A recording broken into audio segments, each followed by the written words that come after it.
Technology's being weird. All right, so we're now recording this episode. Sorry for the screw up for anybody who missed the first 10 minutes of this. We're talking about time management.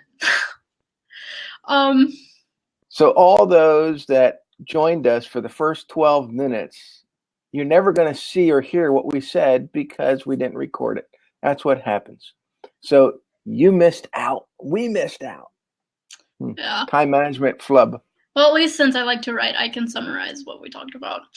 All right, so another thing about time management is keeping track of how long it takes you to do things. I've been using this awesome app. It's a desktop app, and I believe they have a mobile version. I'm sorry, I don't remember, but it's called Toggl, TOGGL.com.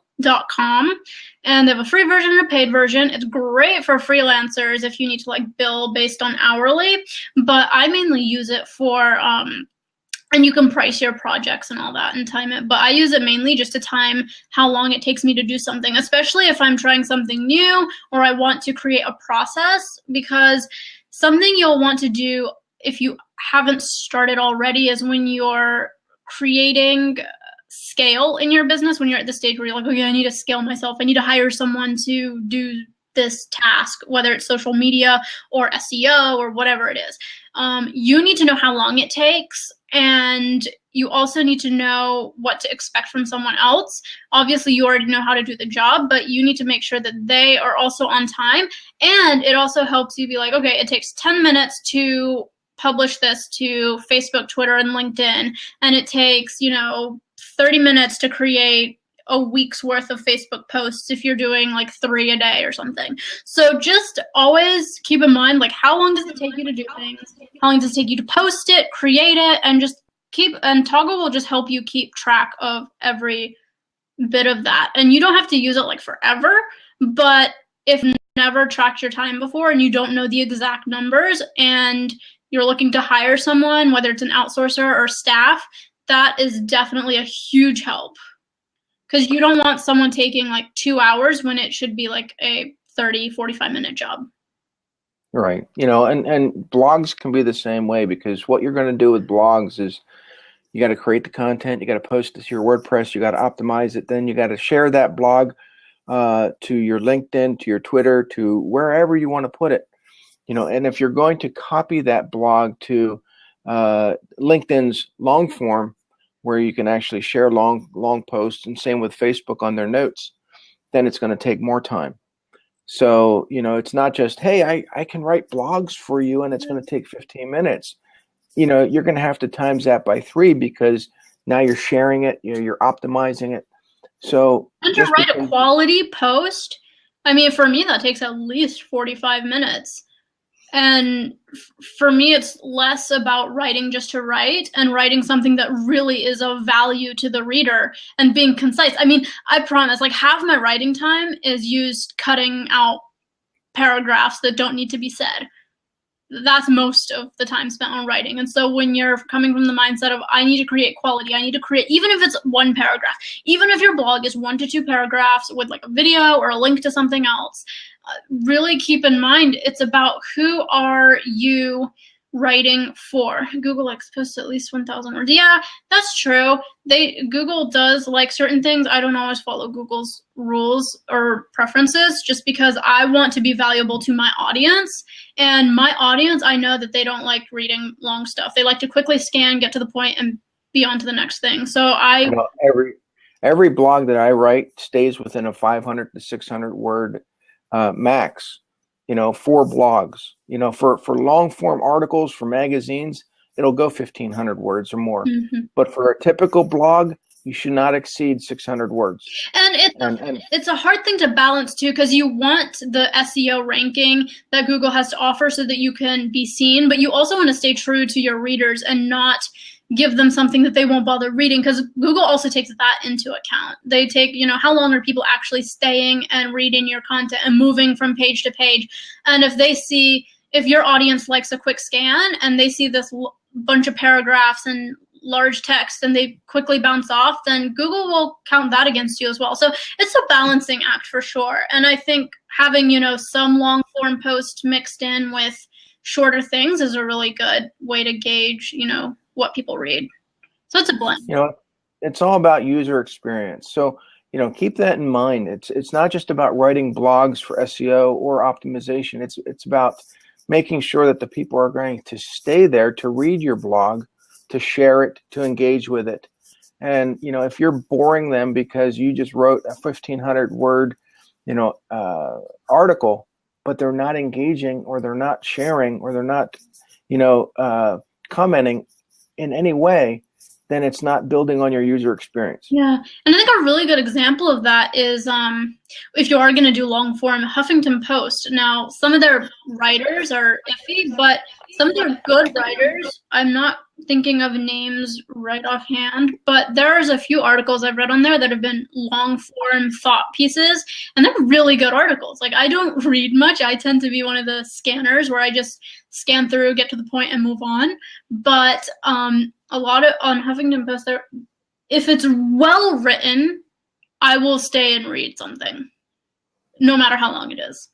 So that's the key, I think. Now, the people that are here, what is your favorite go-to social network that, I can't say your favorite, but one that you spend more time on?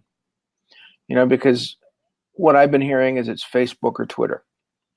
Yet, the new ones that are coming out are, Snapchat and live video, and but I like LinkedIn myself because it's where my business to business sales are happening. Facebook is where the majority of people are, but that's not where I want to spend the most of my time in. Yeah. It all depends on your marketplace too. I agree. I like Twitter a lot. Yeah. So, but, I've been finding that people are creating their stories on Snapchat because it's a mix of between pictures and video. Yeah, we're gonna have to talk about that on one of these shows. Rob knows I have mixed feelings about Snapchat. She spends more time deleting Snapchat off of her phone than she actually has on it. Yeah, this is true. I like Instagram though. Now, one thing I have not hacked is how to make Instagram less time consuming, because they refuse to allow third-party schedulers. And I've used that scheduler one they have, isn't it like, I forget what it's called, but I've used some of their scheduling systems, and it's like a reminder to post. And Hootsuite has that thing. Let's talk about that. I mean, let's talk about, there are schedulers out there.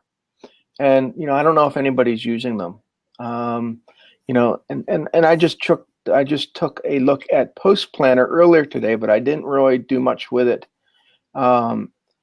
Is what you're using when you use these schedulers, are you doing it for the convenience of you not having to be there, posting live, or are you doing it, just for the sake of, hey, I just need to get content out there? Right, yeah. I feel like Instagram's a really good platform for people who want to reach sort of the indie crowd almost.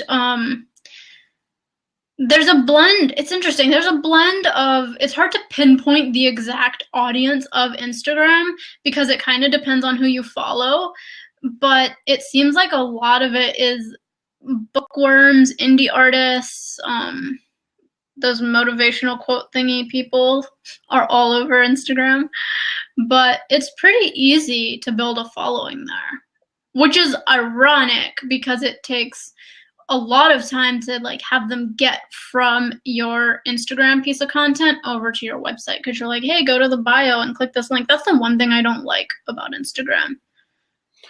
Pinterest is another. Yes, Pinterest. I like Pinterest for the only thing I like about Pinterest is that, once I share a blog article or I share a post, I can quickly pin it to Pinterest and build a following that way, because people are, they look at, hey, wow, he's got some motivational quote, or he's got this great blog, and it'll share your link back. You can also pin some of your videos that way as well. Instagram is great just for pictures, but see, Instagram and Snapchat, they're good for in the now, but you really can't schedule stuff to go to Instagram and Snapchat because it's just not happening. You know, you can't say, well, Right. I'm going to plan to do a Snapchat next week. It doesn't work. So, Yeah. No. you know, it's not like this show where we can say, hey, you know, we're going to talk about time management next week, or we're going to talk about Snapchat next week. You can say, oh yeah, I'm going to put it on my calendar. But, you know, when you go to schedule posts, you know, you already know, okay, this is what I'm going to put out. This is where it's going to schedule. I'm going to do Monday, Tuesday, Wednesday, Thursday, 5 posts each day, you know, and that goes to your Facebook and Twitter.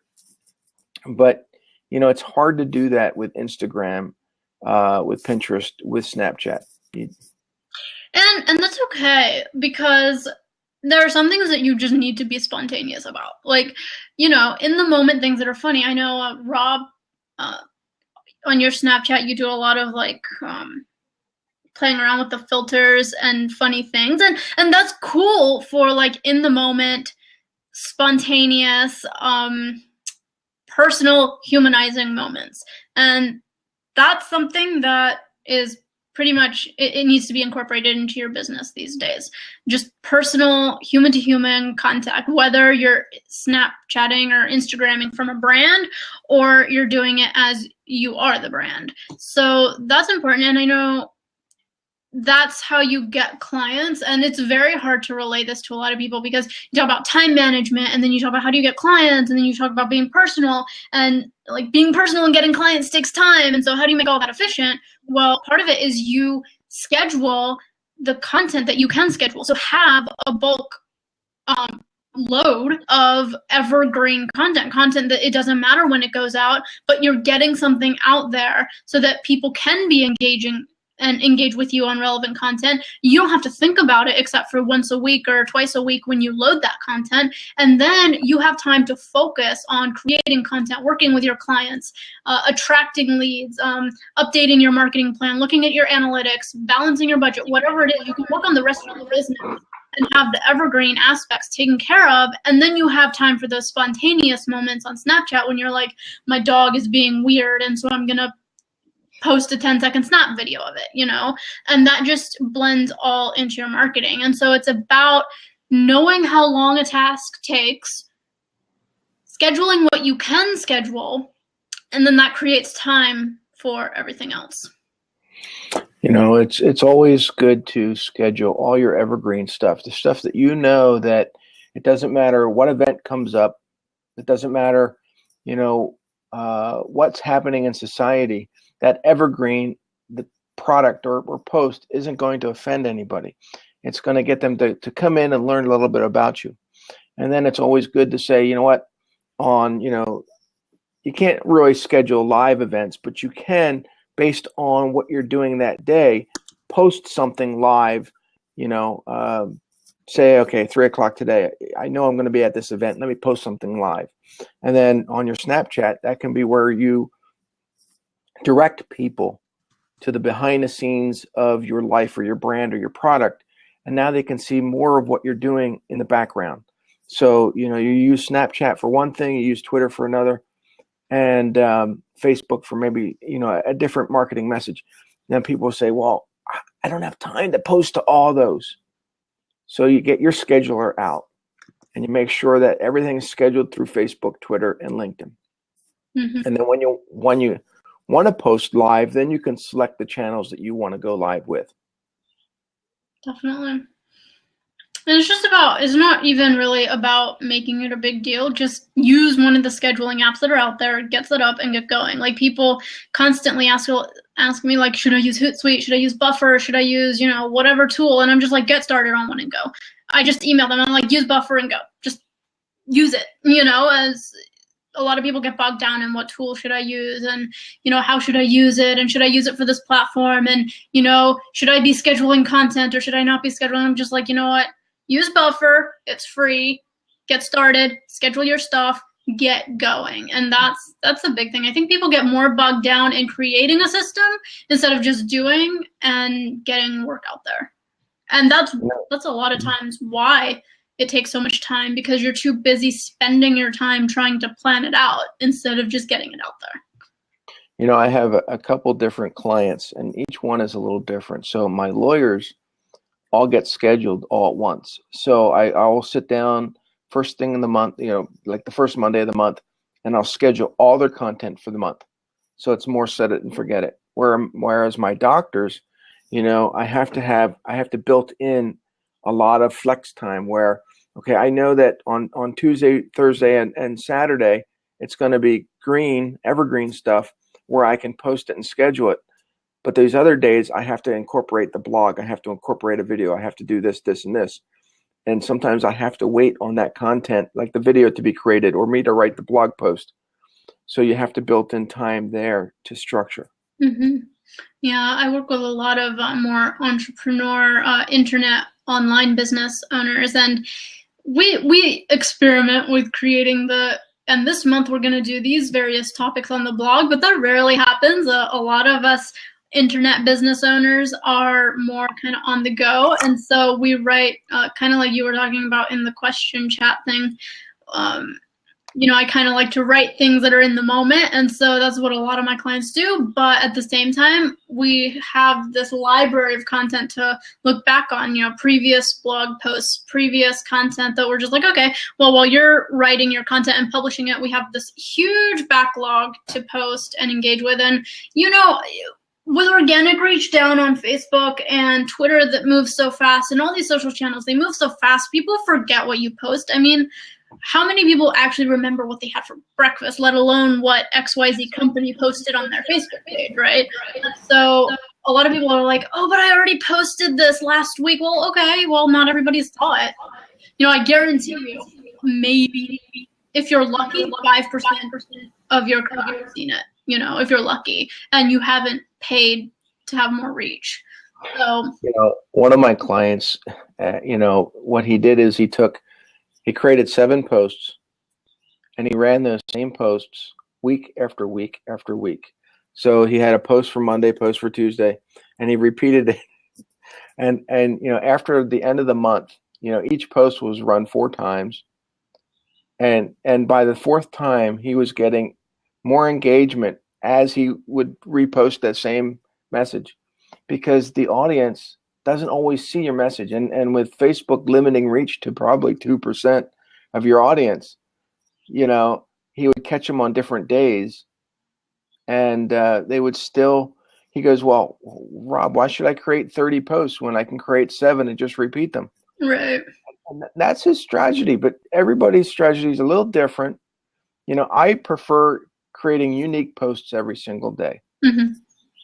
Some people don't like that, but you have to use a strategy that's going to work for you and stick to it. Yeah, consistency is huge. If you're constantly, that's another thing that takes time. People aren't consistent, and the more consistent you are, the less time all this stuff takes. Because you're like, okay, 5 a.m., that's when our newsletter is scheduled to go out every, Tuesdays and Thursday, whatever it is. 10 a.m., it hits our social media. So you fall into that routine. And the one thing to be careful of is you fall into the routine and make sure you're not locked into that routine if you're noticing things aren't working, So, but again, consistency. Stay consistent with what you do and at least stick to it until the data proves otherwise. Now, you also have to look at your audience, because every audience is different. So if I go to my fan page on Facebook's going to tell me that the majority of my clients look at my posts at, say, 9 o'clock in the morning, whereas Twitter, the majority might be 11 o'clock. So you might have to do a little bit of adjusting to hit your clients at the most opportune time based on what the analytics are telling you. So if you're posting at 3 o'clock in the afternoon, but the majority of your clients are on at 9, then you're going to have to readjust some of that time that you're scheduling stuff so that the clients are seeing it at the right time. Mm-hmm. If that makes sense. Yeah, sort of. Yeah. And, I think we can like talk about time management all day long, and we can talk about what Rob does, we can talk about what I do, we can talk about what you do, but at the end of the day, you need to create something that works for you. Use a mishmash of the strategies that are out there. Use timers, use watches, whatever. I mean, for the longest time, all I did was schedule my phone timer, and it worked. Wow, I see your nice watches. Yeah, no watches. Very nice. And you'll fall into a flow. I use a mishmash. I don't do what's the tomato clock method? Where it's like 20 minutes and then you stop and take a break or something. You know what I'm talking about? Okay, well there's this. It's like a clock and it's like this tomato, and you set it and it's for like 20 minutes, and they're like that's how long it takes you to do something. Can you hear me? I can hear you fine. It's just that's just weird. Oh, yeah, it is. But it was a cool method, but I just stretched it to like 90 minutes and I set my phone timer. I'm like 20 minutes isn't long enough for me to like actually get something done.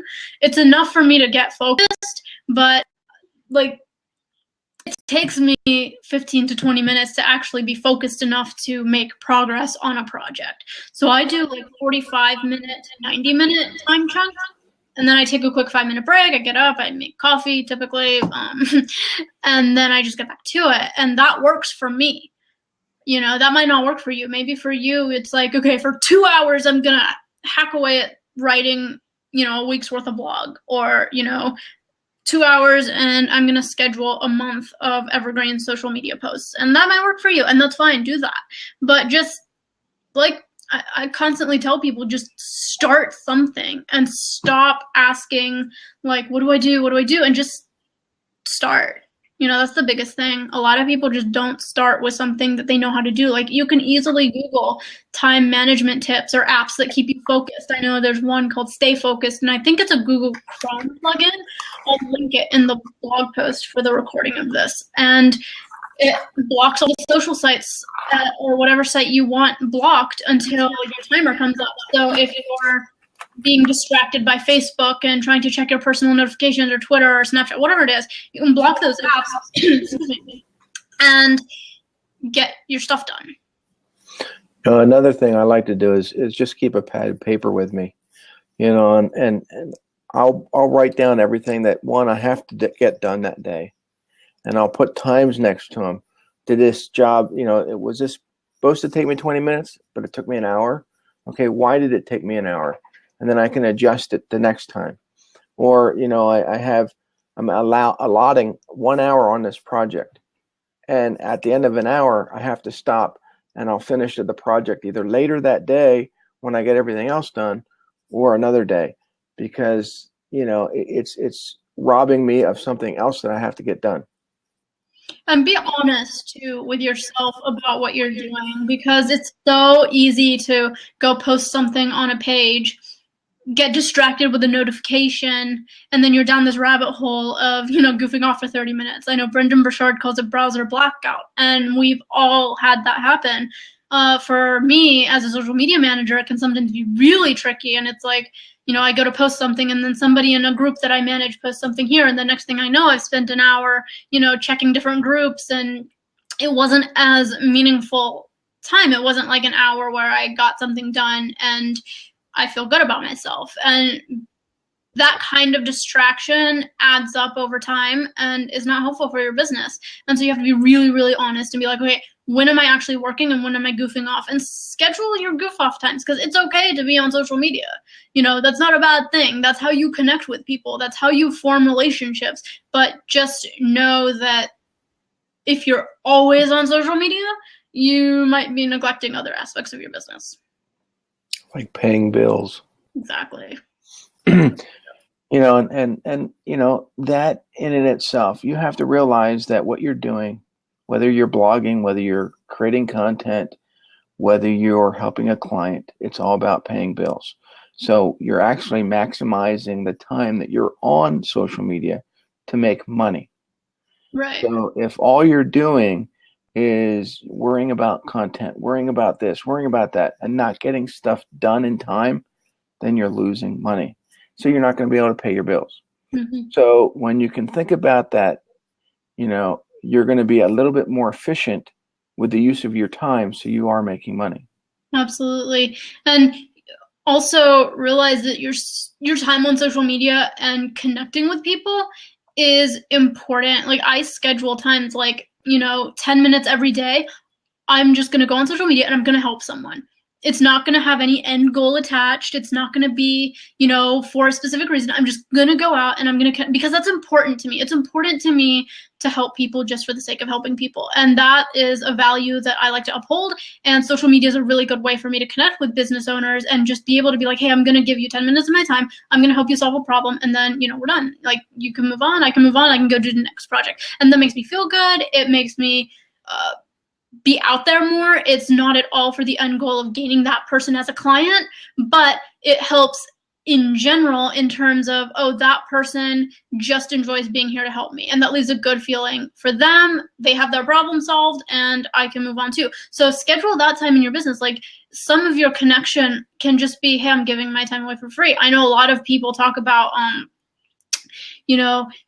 people need to value your time, and people who don't pay for free stuff, they don't respect you or they don't value your time. But if you're giving your time to somebody else, it's a little bit different. So there's a difference between somebody leeching from you and you being like, hey, I want to help you just because I can. And I think it's really healthy as business owners to schedule that time in. And also schedule time where you're not answering phones.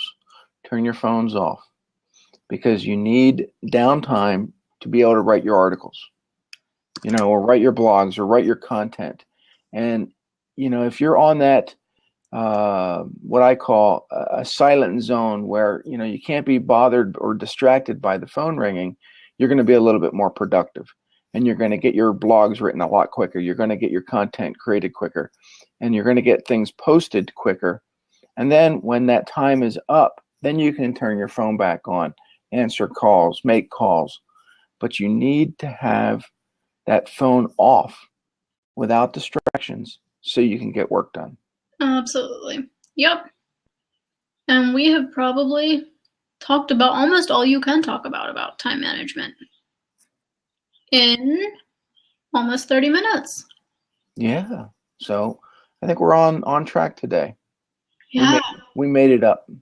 Yeah, for sure. So anybody have any questions regarding social media, or regarding posting, regarding scheduling, regarding time?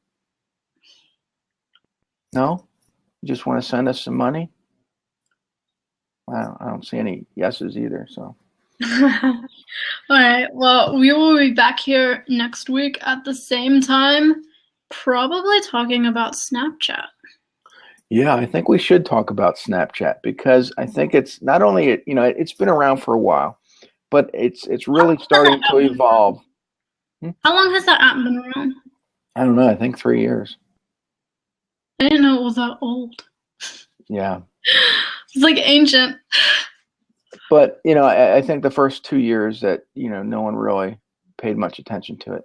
But it's really starting to evolve, and it's starting to get a following, and people are seeming to like it, except you. But it's getting better.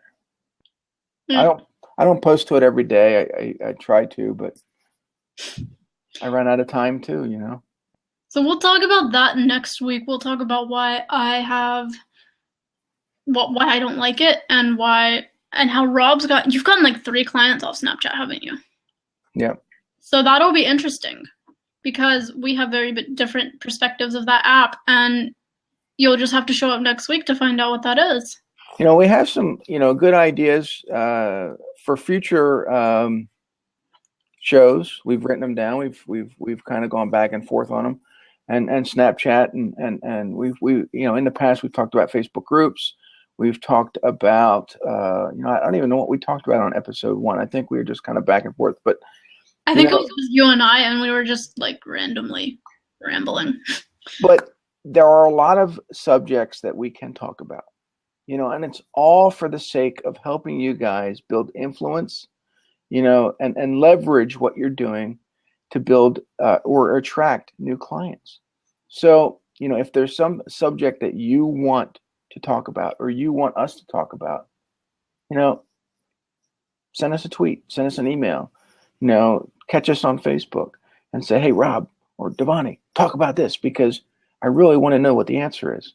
Yeah, I mean, tweet me, Devani Anjali. It's the same handle. And Rob's on Facebook all the time. And so just talk to us. And the best way for us to help you and the best way for this to be most productive for you is if we talk about stuff that you're currently struggling with. I do get on Twitter just to look what's going on, but I really don't comment much. Just not where my clientele are. Yeah, I've gotten the most clients from Twitter and Facebook. But I haven't really, for myself, used the others enough to be like, is it worth it or is it not? I just kind of stick to what has been working. And I'll adopt, but it's sort of like right now, why fix what ain't broke? Well, you can try to break it anyway. I could do that, but, nah. So anyway, we hope that you found this episode helpful or less confusing. And we will see you on the next one. And you can always, if you're not friends of ours yet, you can friend us on Facebook, Twitter. You could join the Social Leverage group too. Right. We have a Facebook group called Social Leverage. I think Devani will share the link somewhere. Yeah. And we can send it out to you guys after we're done downloading. If you want a copy of this, we'll probably have it up on YouTube somewhere along the line. Yeah, it'll be somewhere out in the ethers and we'll send it to you. We'll just toss it over. All right, y'all, have a good rest of the week and we'll see you next Wednesday. Adios.